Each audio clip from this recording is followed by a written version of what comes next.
Note करेंगे a standard quadratic equation, a standard quadratic equation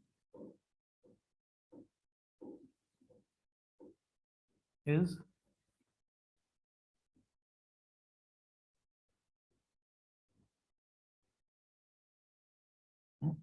expressed in the form, किस form में express करा जाता है, a x square plus b x, a x square plus b x plus c is equal to zero. मतलब सबसे पहले quadratic equation का मतलब ही ये है कि जिसमें x की मैक्सिमम पावर जो है वो 2 हो। तो सबसे पहले तो आपको एक्स स्क्वायर वाली टर्म लिखनी है, फिर x वाली टर्म लिखनी है और फिर लास्ट में लिखनी है कांस्टेंट टर्म। तो a x square plus b x plus c is equal to zero, ये स्टैंडर्ड क्वाड्रेटिक इक्वेशन इस फॉर्म में लिखी जाती है। इसके बाद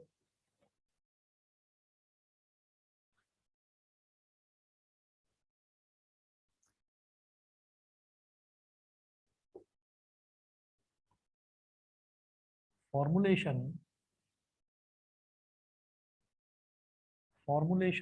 ऑफ क्वाड्रेटिक इक्वेशंस। अब जो अपना पढ़ाई का तरीका है वो थोड़ा सा हमको चेंज करना पड़ेगा, क्योंकि अब जो एग्जाम्स होने वाले हैं वो सब्जेक्टिव होंगे, अब ऑब्जेक्टिव एग्जाम्स नहीं है। तो हमको जो भी क्वेश्चंस करने होंगे उन क्वेश्चंस को स्टेप बाय स्टेप करके दिखाना होगा। ठीक है। तो जैसे हम ऑब्जेक्टिव में भी कर रहे थे, तो लास्ट के जो हमारा 1 डेढ़ महीना था उसमें टोटली हम ऑब्जेक्टिव क्राइटेरिया पर आ गए थे, सिर्फ ऑब्जेक्टिव क्वेश्चन ही ट्राई करे थे। लेकिन उसके पहले तक हम सब्जेक्टिव तरीके से ही करके लेकर चल रहे थे, स्टेप बाय स्टेप सारे क्वेश्चंस कर रहे थे। अब यहाँ पर क्या है कि करना भी स्टेप बाय स्टेप मेथड से है और एग्जाम में भी वही पूछा जाएगा। फॉर्मुलेशन ऑफ क्वाड्रेटिक इक्वेशंस क्या है, जैसे कि वर्ड प्रॉब्लम्स थी पेयर ऑफ लीनियर इक्वेशंस में। तो वर्ड प्रॉब्लम्स में ये होता था कि हमको कुछ ना कुछ कंडीशन दे रखी होती थी और उसके हिसाब से हमें पेयर ऑफ लीनियर इक्वेशन मतलब दो इक्वेशंस बनानी होती थी। यहाँ क्वाड्रेटिक इक्वेशन में भी बिल्कुल उसी तरीके से करना है, बस वहां पर दो वेरिएबल थे एक्स और वाई, यहाँ पर वेरिएबल सिंगल होगा, एक्स होगा। देखिए कैसे करना है, एग्जाम्पल से सीधा स्टार्ट करना है। हमें बस ये देखना है कि स्टैंडर्ड क्वाड्रेटिक इक्वेशन इस फॉर्म की है कि पहले मुझे एक्स स्क्वायर वाला टर्म लिखना है, साथ में जो भी हो वही ए कहलाएगा, वही उसका कोफिशिएंट होगा। फिर बाद में एक्स वाली टर्म और लास्ट में कांस्टेंट टर्म और राइट हैंड साइड पर मुझे जीरो रखना है। तो ये इस तरीके से हमें स्टैंडर्ड क्वाड्रेटिक इक्वेशन का ध्यान रखना है। फॉर्मुलेशन का मतलब है क्वाड्रेटिक इक्वेशन बनाना सीखेंगे सबसे पहले कि बनाई कैसे जाती है। तो एग्जांपल नंबर 1 है,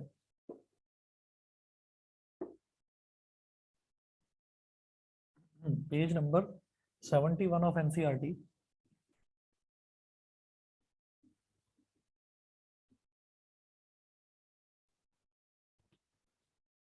example 1, example 1, represent the following situations mathematically.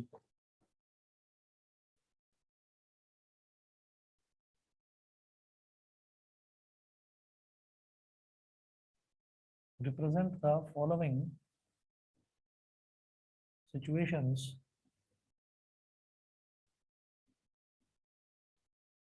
represent the following situations mathematically.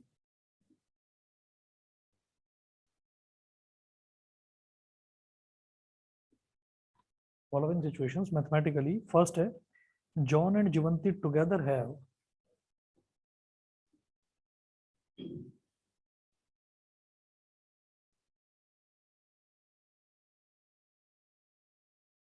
John and Jivanti together have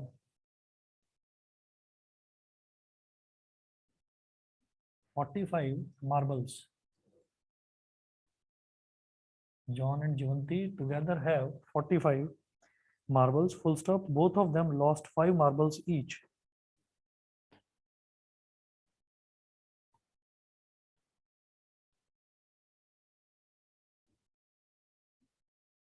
Both of them lost 5 marbles.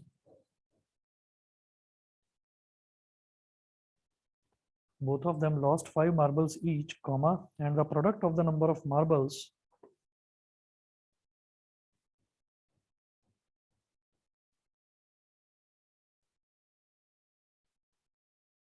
and the product of the number of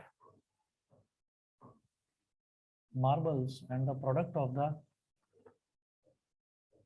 number of marbles they now have is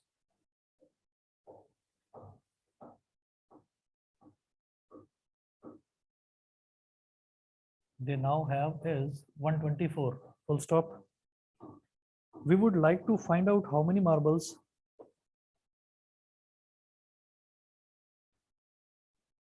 we would like to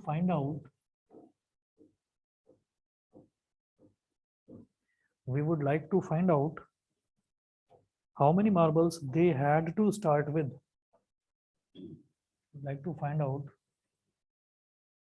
how many marbles they had to start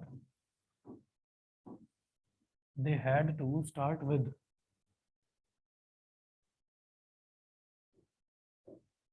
How many marbles they had to start with. अब बिल्कुल फंडा अपना पुराना ही रखना है कि जो चीज हमसे पूछी जाएगी उसी को, जैसे हम पेयर ऑफ लीनियर इक्वेशन में जो चीज हमसे पूछी जाती थी हम उसी को एक्स या वाई मान लेते थे। इन्होंने क्या पूछा है कि we would like to find out, हम ये फाइंड करना चाहते हैं how many marbles they had to start with, मतलब उन्होंने जो भी गेम अपना स्टार्ट करा वो कितने मार्बल से स्टार्ट करा। तो यहाँ पर इन्होंने लिखा हुआ है John and Jeevanti together have 45 marbles. तो सबसे पहले हम ये मान लेते हैं कि let the number of marbles initially let the number of marbles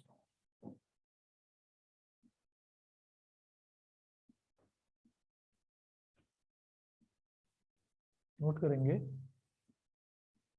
initially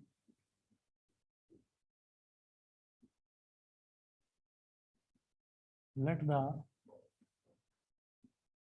number of marbles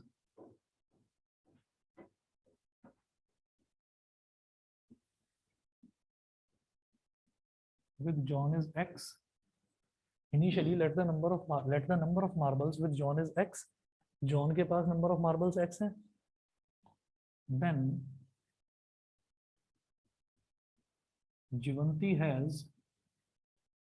जीवंती के पास कितने मार्बल्स होंगे? उन्होंने बोला John and Jeevanti together have 45 marbles. ठीक है, तो 45 माइनस एक्स, भाई दोनों के पास टोटल कितने हैं? या एक और अप्रोच आप लेकर चल सकते हैं, आप ये कहेंगे देन ना कहकर आप सीधा सीधा बोलें लेट जीवंती हैज वाई मार्बल्स। ठीक है, पर है क्या, एक्स और वाई दो अलग अलग वेरिएबल हो गए, क्वाड्रेटिक इक्वेशन में हमें सिंगल वेरिएबल रखना है। तो हम कहेंगे अकॉर्डिंग टू क्वेश्चन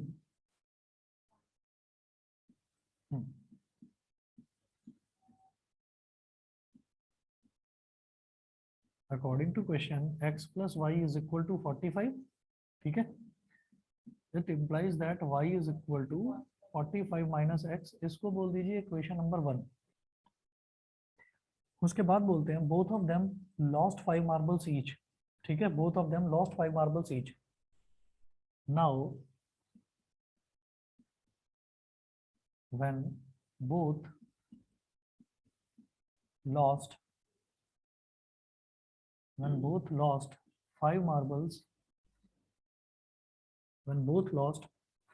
each, जब दोनों के 5-5 मार्बल्स खो गए तो जॉन के पास कितने हो जाएंगे? John has x minus 5 and Jeevanti has y minus 5। तो y minus 5 का मतलब क्या है? y क्या है? 45 minus x, तो लिखो 45 minus x minus 5। तो ये क्या हो जाएगा? 45 minus 5 कितना हो गया? 40 minus x। तो जॉन के पास x minus 5, जीवंती के पास 40 minus x। ठीक, अब वो बोलते हैं कि जब दोनों के 5-5 मार्बल खो गए then the product of the number of marbles they now have is 124। ठीक है, तो प्रोडक्ट यानी कि x minus 5 into 40 minus x is equal to 124। ये सबको समझ में आ गया? ऑनलाइन वाले बच्चे बताएं, ये क्लियर है? बताइए। Yes sir. Yes, sir. बाकी बच्चे बताएं। अर्णव, दिशा, दिव्यांशी, सोहम, Yes, sir. Ashika. Yes, sir. Yes, sir. ठीक है, देखिएगा। तो x minus five into 40 minus X equal to 124। उसके 5 मार्बल खो गए तो इतने बचे, जीवंती के 5 खो गए तो इतने बचे, दोनों का प्रोडक्ट 124 के इक्वल दे रखा है। एक्सपेंड करिए, x इंटू 40 कितना हो गया 40x, x into minus x कितना हो गया minus x square, minus 5 into 40 कितना हो गया माइनस 200, और माइनस 5 इंटू माइनस एक्स हो गया प्लस का 5x, और प्लस 124 को इधर ले आओ तो माइनस 124 इज इक्वल टू 0। ये हो गया। सबसे पहले हम क्या लिखेंगे एक्स स्क्वायर वाली टर्म, तो ये है माइनस एक्स स्क्वायर, तो इसको मैंने सबसे पहले लिख लिया माइनस एक्स स्क्वायर। फिर है 40x प्लस 5x, ये कितना हो गया 45x, और minus 200 minus 124 minus 324 is equal to 0। अब जैसे मान लो कोई भी क्वाड्रेटिक इक्वेशन बनती है तो थोड़ा सा अजीब लगता है कि एक्स स्क्वायर वाली जो पहली टर्म है वही नेगेटिव है, तो हम ऐसे में क्या करते हैं -1 कॉमन ले लेते हैं। ठीक है, तो जैसे मान लो मैंने यहाँ से -1 कॉमन ले लिया, नहीं भी लेंगे तो भी इक्वेशन बन गई, कोई प्रॉब्लम नहीं है, लेकिन फिर भी थोड़ा सा मतलब हम चाहते हैं कि एक्स स्क्वायर वाली टर्म पॉजिटिव ही रहे। -1 कॉमन ले लिया तो ये बचा एक्स स्क्वायर, ये प्लस का 45x था तो ये हो गया माइनस 45x, ये माइनस 324 था तो ये हो गया प्लस का 324 इज इक्वल टू 0। तो finally X square minus 45x plus 324 is equal to 0। दिमाग में ये आता है कि अब क्या मैं इसको सॉल्व करूं मिड टर्म स्प्लिटिंग से, तो नहीं करना, नहीं करना। सही है, क्यों नहीं करना? क्वेश्चन में देखिए represent the following situations mathematically, बस इस सिचुएशन को मैथमेटिकली रिप्रेजेंट करना था और कुछ नहीं करना। सही है, तो फॉर्मुलेशन का मतलब ये है कि क्वाड्रेटिक इक्वेशन बनाना, हमको क्या दे रखी है, हमको यहाँ से लेकर यहाँ तक इस क्वेश्चन में कंडीशन दे रखी है कि ये कंडीशन है, इस कंडीशन को रिप्रेजेंट करने के लिए आप एक क्वाड्रेटिक इक्वेशन बना कर दिखाइए, तो क्वाड्रेटिक इक्वेशन हमने बना दी। समझ गए? ठीक, चलिए जी, अब इसके बाद इसी का एग्जाम्पल 1 का ये फर्स्ट पार्ट था, सेकंड पार्ट देखते हैं। मैं ये पोर्शन मिटा रहा हूँ इधर से।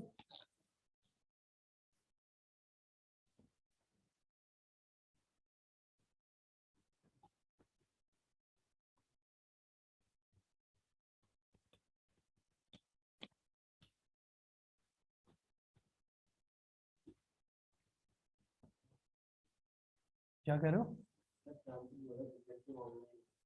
क्यों?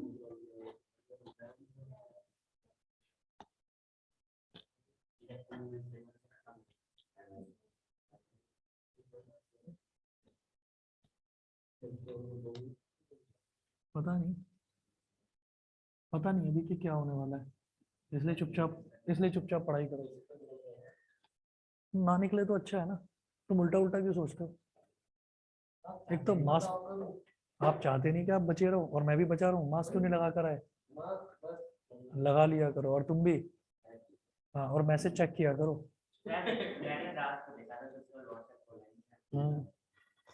क्वेश्चन नंबर 1, एग्जांपल 1 का सेकंड पार्ट नोट करें। अ कॉटेज इंडस्ट्री प्रोड्यूसर्स, कर दो। A cottage industry produces a certain number of toys.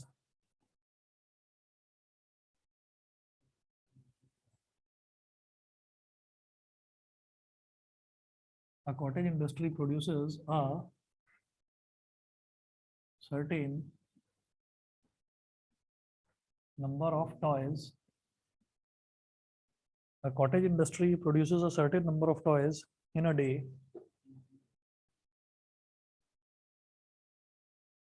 Certain number of toys in a day. Full stop. The cost of production of each toy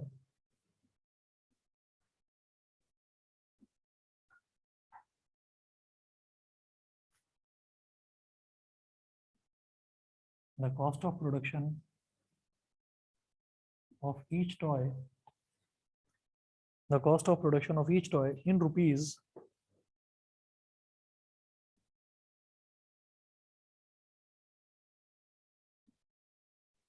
was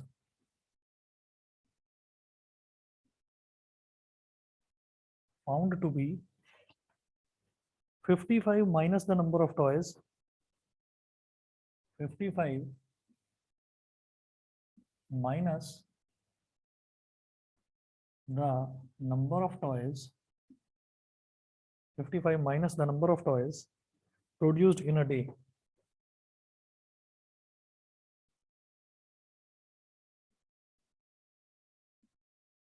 Produced in a day, full stop. On a particular day, the total cost of production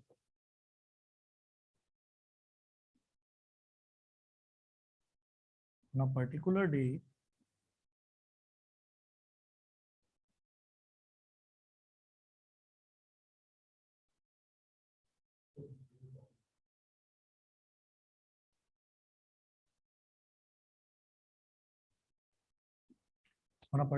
the total cost of production was rupees 750.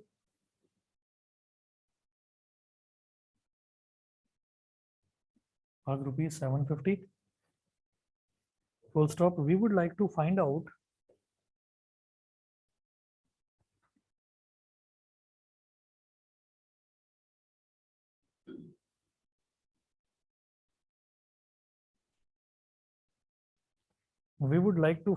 the number of toys produced on that day. Find out the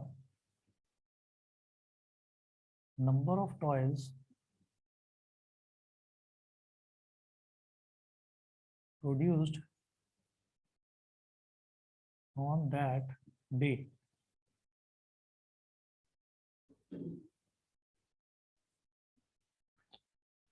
ठीक है, अब देखिएगा ये जो हमको पूरी condition दे रखी है इसमें क्या है, अ कॉटेज इंडस्ट्री। कॉटेज इंडस्ट्री कौन सी इंडस्ट्री होती है? छोटी सी इंडस्ट्री जो है, मतलब जैसे छोटे से एरिया में जो इंडस्ट्री बना ली जाती है।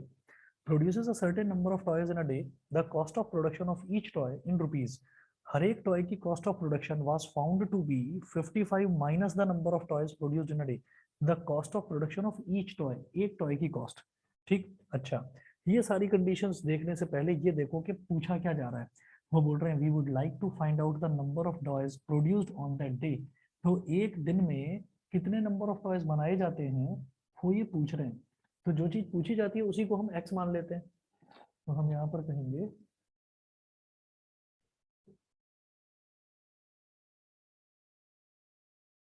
Let the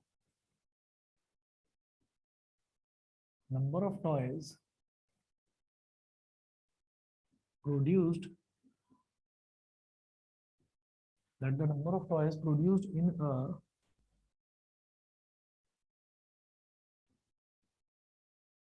particular day be x। तो किसी एक दिन में प्रोड्यूस होने वाले टॉयज को हमने x मान लिया, पहली चीज तो ये। फिर देखिएगा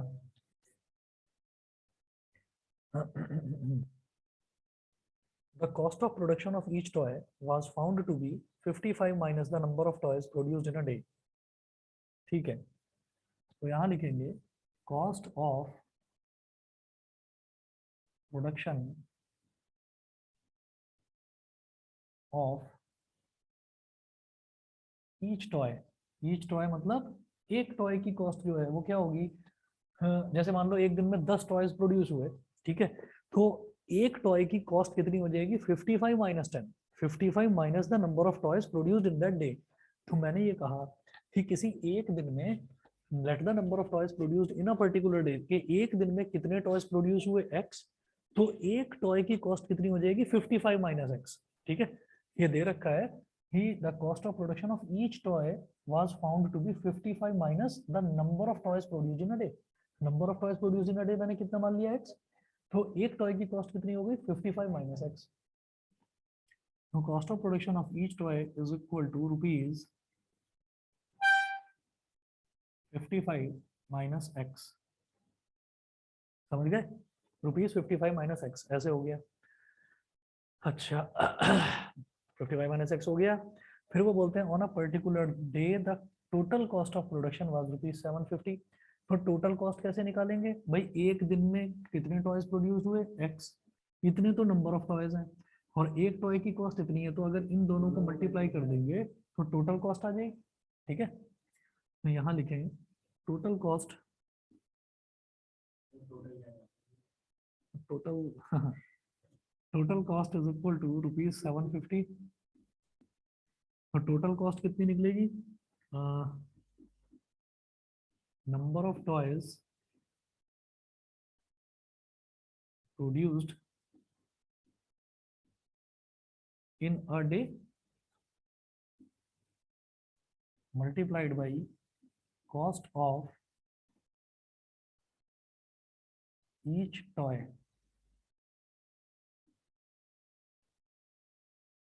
is equal to 750. Number of toys produced in a day, number of toys produced in a day कितना है? x, और cost of each toy कितना है बेटा? 55 minus x is equal to 750. अब इसको मल्टीप्लाई करो तो x इंटू 55 कितना हो जाएगा? 55x, x into minus x कितना हो जाएगा? माइनस एक्स स्क्वायर, प्लस 750 है, ये इधर आकर कितना हो जाएगा? Minus 750 is equal to 0। तो पहले एक्स स्क्वायर वाली टर्म लिखो, तो minus x square plus 55x minus 750 is equal to 0। तो अगेन एक्स स्क्वायर वाली टर्म यहाँ नेगेटिव आ रही है, तो मैं इसको पॉजिटिव बनाने के लिए -1 कॉमन ले लूंगा। -1 कॉमन ले लिया तो x square minus 55x plus 750 is equal to 0। तो ये हो गया x square minus 55x plus 750 is equal to 0। ये वो क्वाड्रेटिक इक्वेशन बन गई जो ये हमसे पूछना चाह रहे थे। ठीक है, इसके बाद देखते हैं, ये हमारा एग्जाम्पल नंबर 1 था। इसके बाद एग्जाम्पल नंबर 2 देखेंगे। एग्जाम्पल नंबर 2 में ये पूछ रहे हैं, check whether the following are quadratic equations. सबसे पहले हमें ये फाइंड आउट करना है कि ये मतलब चार हमको इक्वेशंस दे रखी हैं, और ये बोल रहे हैं कि हमको ये फाइंड आउट करना है कि ये चारों क्वाड्रेटिक इक्वेशंस हैं या नहीं है। एग्जाम्पल नंबर 2 देखते हैं।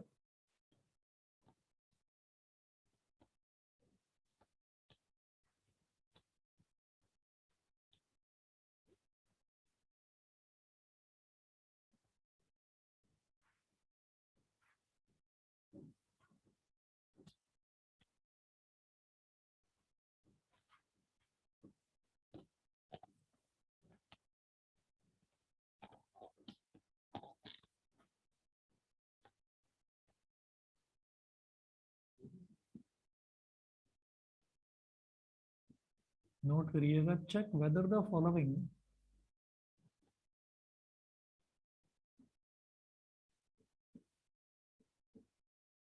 check whether the following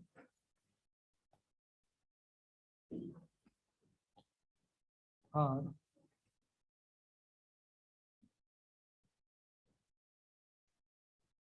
quadratic equations।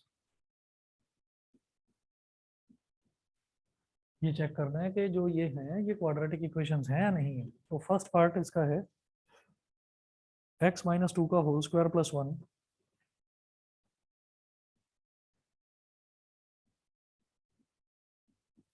x minus 2 का होल स्क्वायर प्लस 1। हाँ, एग्जाम्पल नंबर 2, x माइनस 2 का whole square plus 1 is equal to 2x minus 3। मुझे ये देखना है, इसको एक्सपेंड करके ये देखना है कि क्या मैं इसको ax square plus bx plus c is equal to 0 उस फॉर्म में मैं इसको लिख सकता हूँ या नहीं लिख सकता हूँ। तो देखिएगा, जैसे x माइनस 2 का होल स्क्वायर है तो a माइनस बी का होल स्क्वायर लगाओ, a square plus b square minus 2ab plus 1 is equal to 2x minus 3। अब इन सबको इधर ले आओ, ये हो गया x स्क्वायर, फिर 2 2 4 विद माइनस साइन तो माइनस 4x, और x वाली टर्म्स लिख रहा हूँ। पहले मैंने x स्क्वायर वाली टर्म लिखी, फिर x वाली टर्म ये होगी, फिर ये जो 2x है ये इधर आकर माइनस 2x बन जाएगा। अब कांस्टेंट टर्म्स देखो, तो प्लस 2 का स्क्वायर यानी कि प्लस 4 प्लस 1 और माइनस 3 इधर आकर हो जाएगा प्लस 3। तो x square minus 6x plus 4 plus 1 5 plus 3 8। तो हम ये कहेंगे yes it is a quadratic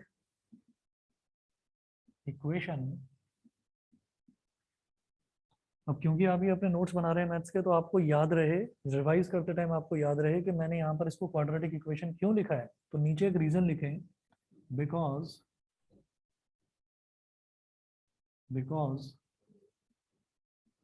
this equation resembles with ax square plus bx plus c is equal to 0। ये इक्वेशन इससे रिजेंबल करती है स्टैंडर्ड क्वाड्रेटिक इक्वेशन से।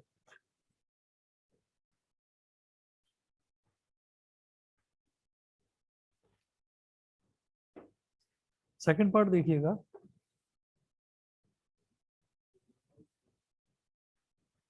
सेकंड पार्ट है x into x plus 1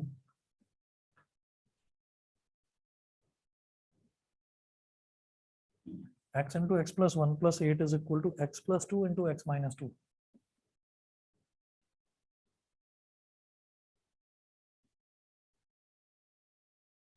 x plus 2 into x minus 2, ठीक है। Expand करके जरा चेक करो, एक्सपेंड करके चेक करिए। मैं बस 1 मिनट में आ रहा हूँ, चेक करो इसको, मुझे देखना पड़ेगा अभी।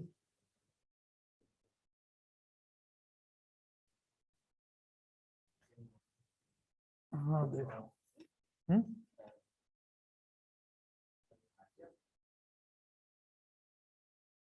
जब तक उठा नहीं लेते ना, इन्हें चैन नहीं पड़ता, इसलिए एक बार उठाकर काट देना चाहिए, कभी भी काटना नहीं चाहिए स्पैम कॉल। कह रहा हूँ इनको कुछ होता है, इनके सिस्टम में कुछ है ऐसा कि वो आधे घंटे बाद फिर ऑटोमेटिकली कॉल लगा देते हैं कि अच्छा इसने उठाया था, ओके इसको बात हमने कर ली है, ठीक है। तो इसलिए रिसीव करके काट देना चाहिए। स्टार नहीं बना हुआ, ये टूट गया। हाँ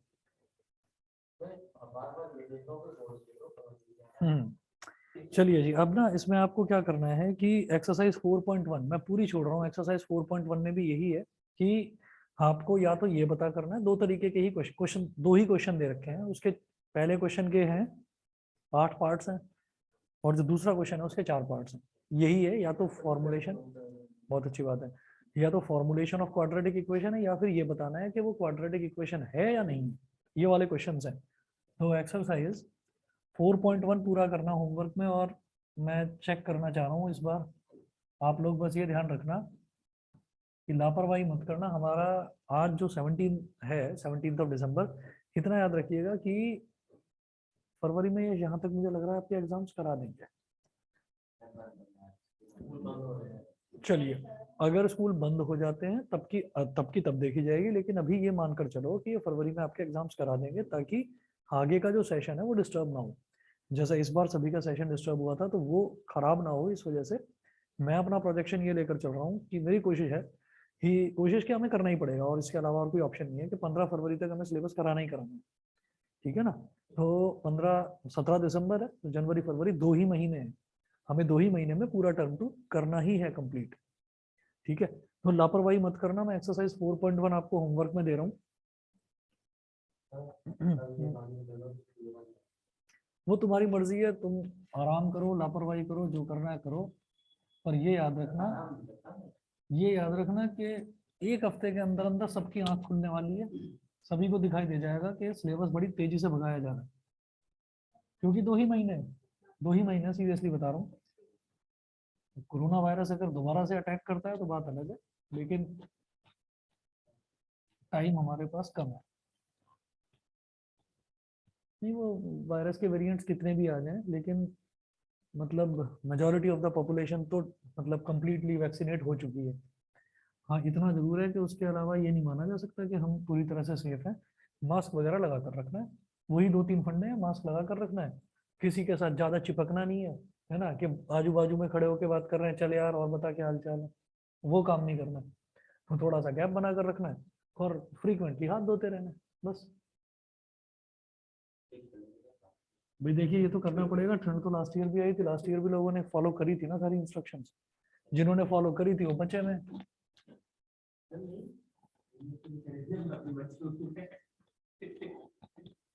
एज है ना तुम्हारी, इस वजह से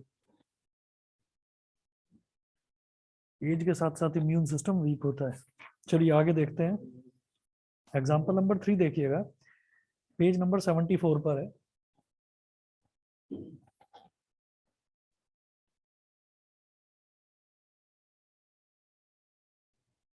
example 3,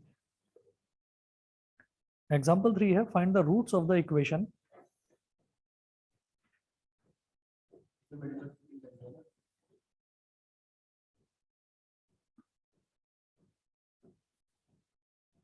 Find the roots of the equation.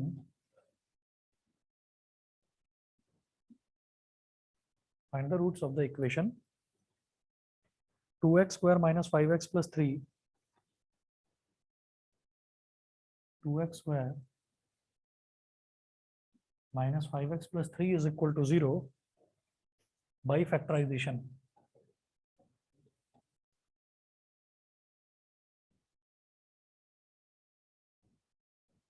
By factorization मुझे इसके रूट्स फाइंड आउट करने हैं। 2x square minus 5x plus 3 is equal to 0 के। तो 2x square minus 5x plus 3 is equal to 0।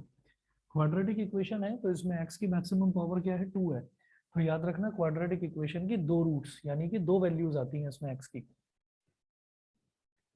कैसे करते हैं कि एक्स स्क्वायर का जो कोफिशिएंट है ना 2, इसको कांस्टेंट टर्म से मल्टीप्लाई कर देते हैं। क्या हो गया, 2 इंटू 3 हो गया 6। ठीक है, अब क्या करना होगा, इस -5 को कुछ इस तरह से स्प्लिट करना है, फिर उसका एडिशन या सब्ट्रैक्शन तो -5 के बराबर आ जाए और मल्टीप्लीकेशन आ जाए +6 के बराबर। तो 2x स्क्वायर तो लिखेंगे एज इट इज, क्या लिखूं इसको, -2x - 3x, -2x - 3x क्या हो गया, -5x, और -2 मल्टीप्लाइड बाई -3 हो गया प्लस का 6। तो यहाँ पर प्लस का 3 ही लिखना, प्लस का 6 मत लिख देना। यहाँ पर ये प्लस का 3 मतलब फर्स्ट और third term as it is आती है, बस मिड टर्म को छेड़ते हैं, इज इक्वल टू 0। अब क्या करा, इधर 2x स्क्वायर है और इधर 2x है, तो मैंने 2x ले लिया कॉमन, तो इधर क्या बचा, x -1। ठीक है, और 3x -3x और +3 में क्या कॉमन लें कि ब्रैकेट में x -1 बचे, -3 कॉमन ले लिया, तो इधर बचा x -1 इज इक्वल टू 0। अब एक टर्म तो ये है पूरा, एक टर्म ये है पूरा, इधर भी x -1 इधर भी x -1, x -1 कॉमन ले लिया, तो यहाँ क्या बचा 2x, और यहाँ से x -1 कॉमन लिया तो क्या बचा -3। समझ गए, इस तरीके से लिया जाता है। जैसे यहाँ 2x स्क्वायर -2x था, तो इसमें मुझे दिखाई दे रहा है 2x इसमें से और इसमें से कॉमन लिया जा सकता है, तो 2x कॉमन ले लिया तो क्या बचा x, और यहाँ पूरा 2x ही ले लिया तो माइनस बचा, और कुछ भी नहीं बचा तो इसका मतलब 1 है, -1 -3x + 3 में से -3 बाहर ले लिया तो x -1 बच गया। अब एक टर्म ये है और एक टर्म ये, इसमें से x -1 और इसमें से x -1 दिखाई दे रहा है, ये कॉमन है, तो x -1 कॉमन निकाल लिया। जब x -1 निकाल लिया तो इधर क्या बचा 2x, और जब x -1 निकाल लिया तो इधर क्या बचा -3। अब एक टर्म ये और एक टर्म ये मल्टीप्लाई होकर इनका प्रोडक्ट 0 के बराबर है, तो either x -1 is equal to 0 और 2x - 3 इज इक्वल टू 0। तो यहाँ से -1 उधर चला जाएगा, x is equal to 1, x is equal to 3/2। तो x की दो वैल्यूज आ गई 1 और 3/2, यही उसके दो रूट्स हैं। बताइए बेटा, क्लियर, ऑनलाइन वाले बच्चे बताएं। Yes sir.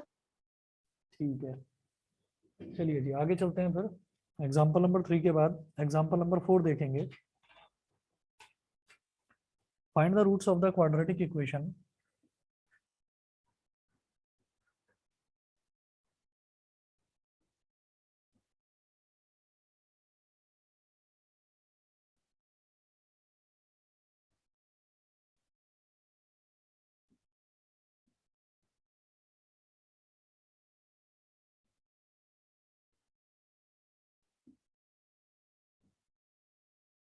find the roots of the quadratic equation 6x square minus x minus 2 is equal to 0। 6x square minus x minus 2 is equal to 0, इसके रूट्स फाइंड आउट करने हैं। तो फिर वही है, मिड टर्म स्प्लिटिंग करेंगे इसमें भी।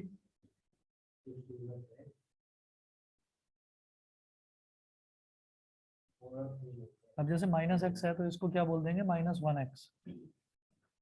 -2 इज इक्वल टू 0। अब 6 ये एक्स स्क्वायर का कोफिशिएंट और इधर है -2, इन दोनों को अगर मल्टीप्लाई कर देंगे तो 6 मल्टीप्लाइड बाई -2 कितना हो गया, -12। तो ये जो बीच का टर्म है -1, इसको कुछ इस तरह से स्प्लिट करना है कि उसका एडिशन या सब्ट्रैक्शन, उन दो टर्म्स का एडिशन या सब्ट्रैक्शन -1 के बराबर आ जाए और मल्टीप्लिकेशन -12 के बराबर। बिल्कुल सही, 4 3 12, ये हो गया 6x स्क्वायर। तो अंदर लिखेंगे हम -4x + 3x, जानबूझकर। -4 + 3 क्या हो जाएगा, -1, और -4 मल्टीप्लाइड बाई +3 ये हो जाएगा -12। समझ गए नहीं? दोबारा बताता हूँ। 6x स्क्वायर -1x -2 है, तो x स्क्वायर का कोफिशिएंट है 6 और कांस्टेंट टर्म है -2, इन दोनों को मल्टीप्लाई कर देते हैं। तो 6 और -2 को मल्टीप्लाई कर दिया तो -12 आ गया। ठीक, अब बीच में है -1। -1 को इस तरह से स्प्लिट करेंगे कि उसका एडिशन माइनस, मतलब वो जो दो टर्म्स आएंगी उनका एडिशन या सब्ट्रैक्शन -1 के बराबर आ जाए और मल्टीप्लिकेशन आ जाए -12 के बराबर। तो -1 बहुत अलग अलग तरीके से आ सकता है, जैसे -6 + 5 कर दूंगा तो भी -1 आ जाएगा, लेकिन -6 × +5 हो जाएगा -30।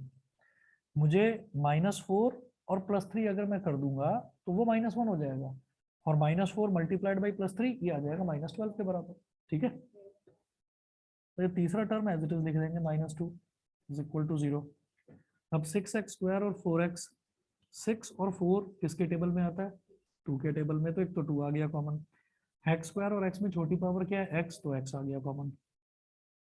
तो यहाँ क्या बचा, 2 3 6, और एक x बाहर ले चुका हूँ तो x, और यहाँ क्या बचा, 2 2 4, तो माइनस साइन तो रहेगा ही 2, और x मैंने बाहर निकाल लिया तो बस 3x - 2 बचा। यहाँ पहले से ही 3x - 2 है तो इसमें से सिर्फ +1 कॉमन आएगा, तो +1 ले लिया कॉमन, ब्रैकेट में एज इट इज 3x - 2। अब ये वाली जो टर्म है इसमें भी 3x - 2, और ये वाली जो टर्म है इसमें भी 3x - 2, तो 3x - 2 कॉमन ले लो।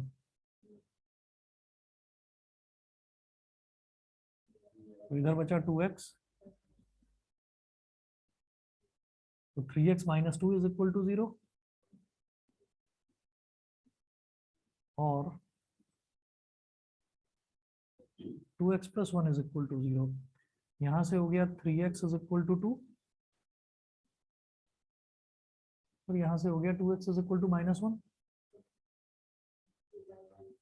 2/3, और x इज इक्वल टू कितना, -1/2। यही है ना? ठीक है, तुम इंटेलिजेंट हो, हल्के में थोड़ी ले रहा हूँ तुम्हें मैं, बस टोटल लिख देते हो कभी कभी, बस ये प्रॉब्लम है। चलो जी, इसके बाद देखते हैं एग्जाम्पल नंबर 5। इसी को कराऊंगा अभी देखता हूँ। शाम वाले बैच में मैंने गलती से आज मैथ्स ही डाल दिया, तो शाम वाले बैच में साइंस शुरू कराऊंगा, देखूंगा जो बच्चे कहेंगे वो चैप्टर करा देंगे स्टार्ट। इलेक्ट्रिसिटी कर देते हैं स्टार्ट, इलेक्ट्रिसिटी कर देते हैं, इलेक्ट्रिसिटी थोड़ी आया था टर्म वन में, नहीं था ना? हाँ, इलेक्ट्रिसिटी कर देते हैं।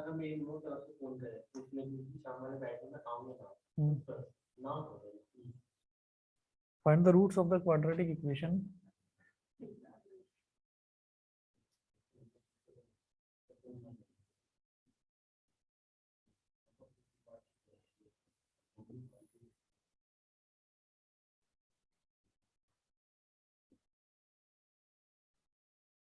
Find the roots of the quadratic equation 3x square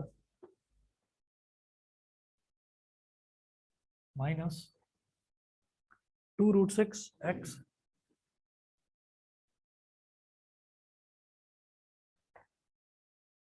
plus 2 is equal to 0. Find the roots of the quadratic equation. मुझे इसके रूट्स फाइंड आउट करने हैं, कैसे करेंगे? सबसे पहले तो वही काम, एक्स स्क्वायर का कोफिशिएंट है 3 और इधर है कांस्टेंट टर्म 2, तो 3 × 2 ये हो गया +6, ठीक है। अब बीच वाले टर्म को स्प्लिट करना है कुछ इस तरह से कि उसका एडिशन या सब्ट्रैक्शन कुछ भी करें वो आ जाए -2√6 और जो मल्टीप्लीकेशन है वो 6 के बराबर आ जाए। तो मैं ये जानता हूँ जब मैं √6 वाली टर्म को स्प्लिट करूंगा तो दो टर्म्स में स्प्लिट करूंगा और दोनों ही टर्म्स में √6 जरूर आएगा। जब दोनों टर्म्स में √6 आएगा तो इसका मतलब क्या है कि मल्टीप्लीकेशन उसका मल्टीप्लीकेशन कैसे भी करके 6 के बराबर आना चाहिए। तो मैं ऐसा करूंगा इसको 3x² -1√6x -1√6x +2 = 0। ये हो गया। नहीं, अपनी मर्जी से नहीं, सोच समझ कर लिखा है भाई। देखिए -1√6x -1√6x, तो ये -2√6x ही आएगा। और जब -1√6 और -1√6 को मल्टीप्लाई करेंगे तो वो प्लस का 6 ही आएगा। समझ गए? ऑनलाइन वाले बच्चे बताएं, क्लियर है? Yes, online sir. क्लियर है? समझ गए? ठीक है। देखिए अब कॉमन क्या लें, ये सवाल है भाई। इधर √6 है, इधर तो 3 है। सुनो बताता हूँ अभी। एक काम करो, x ले लो बस कॉमन। x ले लिया कॉमन, तो यहाँ क्या बचेगा 3x -√6 और यहाँ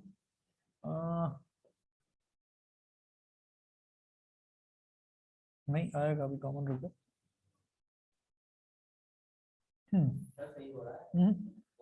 अरे रुको, शांति शांति। देखो एक काम करते हैं,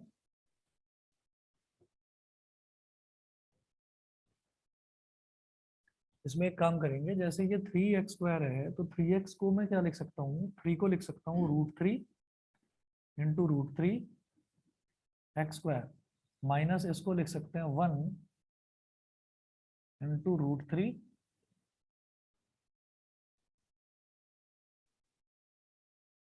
रुको तो सही ×√2 × x लिखा जा सकता है भाई। √3 × √2 क्या हो जाएगा √6 और √3 × √3 क्या हो जाएगा √3² यानी कि 3 ही हो जाएगा सीधा सीधा। समझ गए? हाँ। इसी तरह से आगे वाला जो है इसमें देखते हैं। तो -1 √6 को क्या लिखे हैं √3 × √2 और प्लस ये जो 2 है इसको लिख दो √2 × √2 = 0। ऑनलाइन वाले बच्चे समझ रहे हैं? बताइए, क्लियर है इतना? Yes, sir. समझ गए? सोहम, दिशा, आशिका, अक्षरा? Yes, sir. ठीक है। Yes sir. Okay okay. अब देखिएगा ये पहला टर्म और ये दूसरा टर्म, √3 इसमें भी है और x इसमें भी है। √3 इसमें भी है और x इसमें भी है, तो √3x लेंगे कॉमन। √3x कॉमन ले लिया तो यहाँ क्या बचा √3x माइनस √3x आपने कॉमन निकाल लिया तो -√2 बचा बस। ऐसे ही इसमें भी √2 यहाँ पर है। अच्छा मैं यहाँ पर x लिखना भूल गया था, x लिख लीजिएगा। √2 यहाँ पर है और √2 यहाँ पर भी है, तो √2 कॉमन लेंगे लेकिन माइनस का √2 लूंगा तभी तो प्लस √3x बचेगा पहला टर्म। तो -√2 कॉमन ले लिया, माइनस और √2 माइनस साइन और √2 ये ले लिया, तो √3 और x बचा √3x और माइनस कॉमन लिया है तो इस प्लस का माइनस बन जाएगा, तो माइनस और इधर है √2 = 0। अब √3x -√2 ये दोनों में कॉमन है, कॉमन निकाल लो। √3x -√2 और इधर क्या बचा, इधर भी यही बचा √3x -√2, तो √3x -√2 = 0। √3x -√2 = 0, तो कुल मिलाकर सीधा लिख रहा हूँ x = √2/3 और दूसरा निकालेंगे वो भी √2/3। ठीक है? हाँ हाँ √3 तो लिखा है। अच्छा अच्छा अच्छा ओके। अब एक काम करना आप लोग कि एक्सरसाइज 4.1 है, ये आपको कंप्लीट होमवर्क में करके लाना है। ठीक है? चलिए, नहीं नहीं संडे को।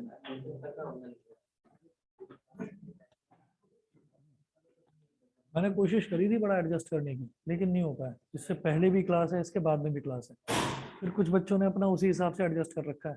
कुछ अब जैसे इसके बाद वाली क्लास है, तो बाद वाले में कुछ बच्चे मैथ्स वाले हैं, उन्होंने फिजिक्स का अलग टाइम दे रखा है, तो मैं ना उसे आगे कर पाया ना पीछे, तो ये थोड़ी प्रॉब्लम हुई। Thank you sir. हाँ जी, मीटिंग एंड कर दूं?